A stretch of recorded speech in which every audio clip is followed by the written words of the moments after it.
Levitical priests, indeed the whole tribe of Levi, are to have no allotment or inheritance with Israel. They shall live on the food offerings presented to the Lord, for that is their inheritance. They shall have no inheritance among their fellow Israelites. The Lord is their inheritance, as he promised them. This is the share due the priests from the people who sacrificed a bull or a sheep. The shoulder, the internal organs, and the meat from the head. You are to give them the first fruits of your grain, new wine, and olive oil, and the first wool from the shearing of your sheep. For the Lord your God has chosen them and their descendants out of all your tribes to stand and minister in the Lord's name always. If a Levite moves from one of your towns anywhere in Israel where he is living and comes in all earnestness to the place the Lord will choose, he may minister in the name of the Lord his God, like all his fellow Levites who serve there in the presence of the Lord. He is to share equally in their benefits, even though he has received money from the sale of family possessions.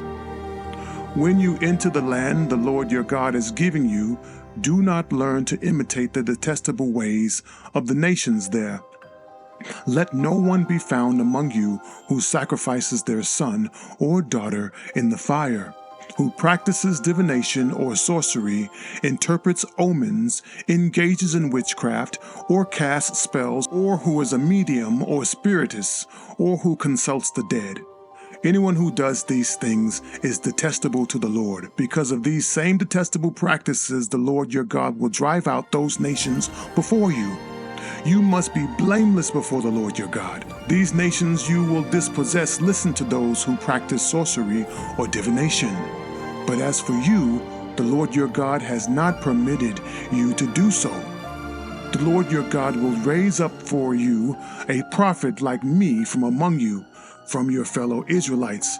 You must listen to them, for this is what you ask of the Lord your God at Horeb on the day of the assembly when you said, "Let us not hear the voice of the Lord our God, nor see this great fire any more, or we will die."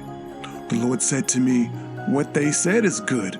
I will raise up for them a prophet like you from among their fellow Israelites, and I will put my words in his mouth. He will tell them everything I command him. I myself will call to account anyone who does not listen to my words, that the prophet speaks in my name. But a prophet who presumes to speak in my name anything I have not commanded, or a prophet who speaks in the name of other gods, is to be put to death. You may say to yourselves, how can we know when a message has not been spoken by the Lord? If what a prophet proclaims in the name of the Lord does not take place or come true, that is a message the Lord has not spoken. That prophet has spoken presumptuously, so do not be alarmed.